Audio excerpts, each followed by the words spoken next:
1,80,000 महिलाओं ने दोस्तों बिहार में मुख्यमंत्री नीतीश कुमार की राजनीति को बचा लिया।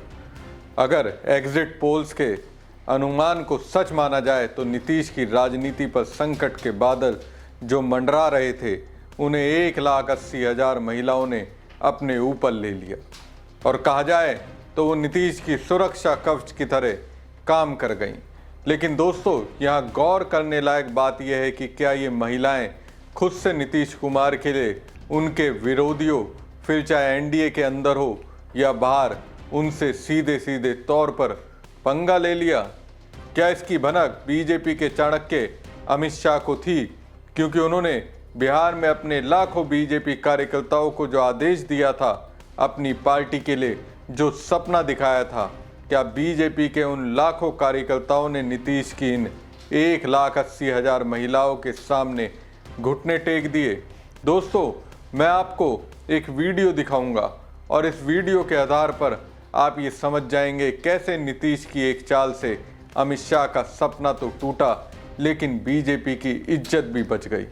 क्योंकि अगर नीतीश नहीं चाहते बीजेपी को सम्मानजनक सीटें आए तो वैसा नहीं होता, लेकिन नीतीश को चूंकि एनडीए के सारे ही मुख्यमंत्री बनना है, इसलिए बहुमत लाने के लिए उनकी मदद संयमित दायरे में करनी थी और उन्होंने वो किया भी।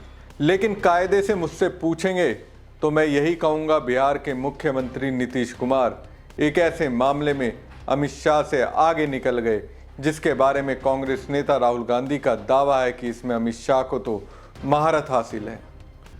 नमस्कार दोस्तों, मैं हूं प्रवीण सानी। दोस्तों कई सर्वे एजेंसियों ने अपने एग्जिट पोल में जेडीयू को बीजेपी से ज़्यादा सीटें दी, तो कईयों ने साल 2020 से ज़्यादा जेडीयू को सीटें दी। लेकिन अब यहाँ गौर करने लायक बात यह है कि 14 नवंबर के परिणाम आने से पहले नीतीश कुमार पावरफुल दिख रहे हैं, क्योंकि उनकी पार्टी को ज़्यादा सीटें मिलती दिख रही हैं। हालांकि मतदान से पहले ये कहा जा रहा था जेडीयू की सियासी हालत इस बार के चुनाव में पतली होने वाली है। उनको इस स्थिति में लाने के लिए आरजेडी कांग्रेस से ज़्यादा बीजेपी बेकरार दिख रही थी। तभी पहले चरण के मतदान तक अमित शाह से लेकर बीजेपी के बड़े नेता ये कहते दिखे, इस बार का चुनाव नीतीश के नेतृत्व में लड़ा जा रहा है। किसी ने उन्हें एनडीए का सीएम फेस नहीं माना, लेकिन दूसरा चरण आते आते पटना में बीजेपी ऑफिस में नीतीश के बड़े बड़े पोस्टर लगाए गए। हालांकि उससे पहले तक तस्वीरों के जरिए सीएम नीतीश को पीएम मोदी के सामने छोटा दिखाने का प्रयास हुआ। इसी तरह फिर बीजेपी की ओर से कहा जाने लगा कि नीतीश ही एनडीए की ओर से सीएम फेस होंगे।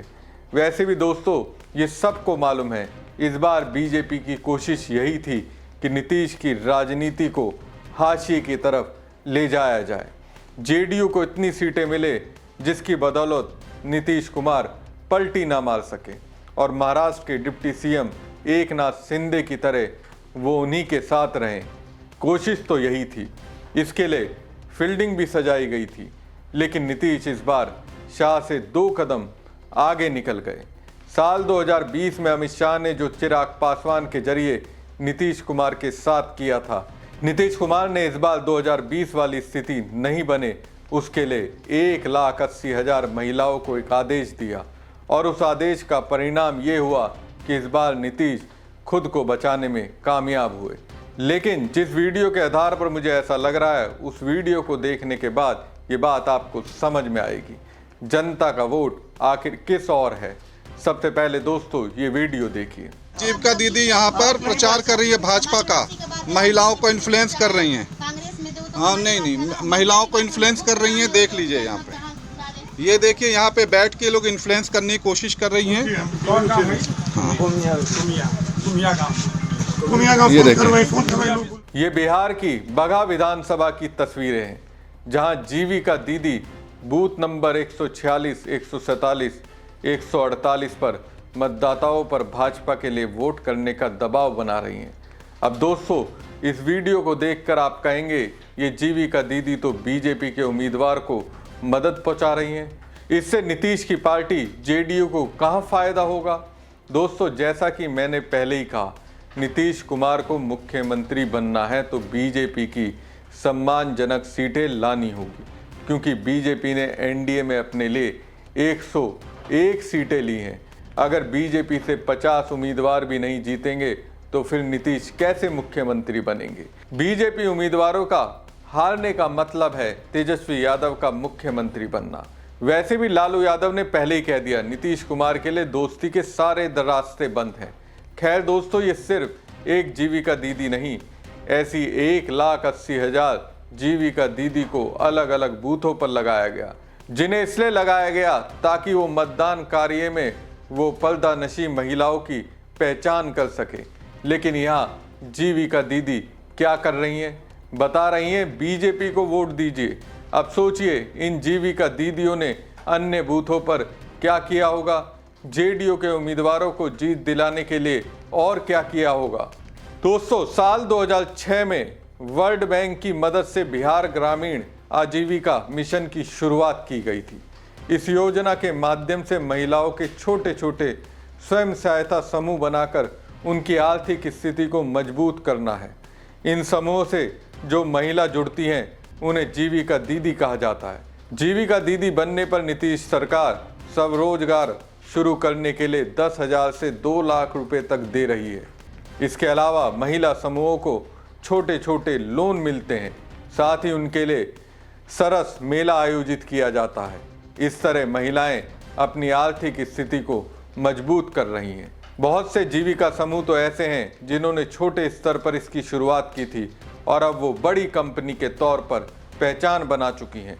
तो दोस्तों, नीतीश कुमार ने जो मतदान से पहले 10,000 रुपये की रिश्वत महिलाओं को दी थी, वास्तव में वो बिहार में रहने वाली सभी महिलाओं को नहीं थी, बल्कि उन्हें दी गई जिससे मतदान के वक्त अपने लिए फेवर मांग सकें। दोस्तों, इस वीडियो को देखकर मुझे लगता है ये जीविका दीदी नीतीश कुमार के उसी एहसान का कर्ज उतार रही हैं। तो 1,80,000 जीविका दीदी जो मतदान केंद्रों पर होंगी, उनके खाते में भी तो 10,000 रुपये गए होंगे। उन्होंने भी तो नीतीश के लिए जरूर वफादारी निभाई होगी। दोस्तों, इससे समझ सकते हैं वोट चोरी जिसका कांग्रेस नेता राहुल गांधी ने ध्यान दिलाया वो अब किस स्तर तक पहुंच चुका है, और इससे आगे सरकार की ओर से जो चुनाव के समय अकाउंट में कैश ट्रांसफ़र किए जाते हैं, उसमें कैश वास्तव में किसको दिया जाता है, ये एक वीडियो उस और इशारा करता है।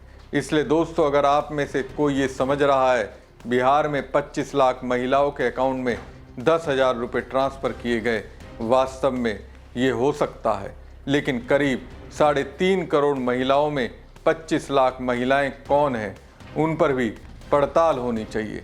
आखिर ये 10,000 रुपये क्या वोट दिलवाने के लिए उन महिलाओं के अकाउंट में डाले गए? पैसा लीजिए, एनडीए उम्मीदवार के लिए वोट की लाइन में लगिए। ऐसा कुछ होता दोस्तों मुझे दिखता है।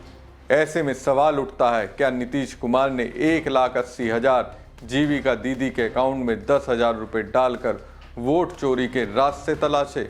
और क्या इसके बारे में गृह मंत्री अमित शाह को कोई जानकारी थी? लेकिन दोस्तों, इससे आगे सवाल यह है, क्या नीतीश की इस रणनीति पर राहुल तेजस्वी का ध्यान गया?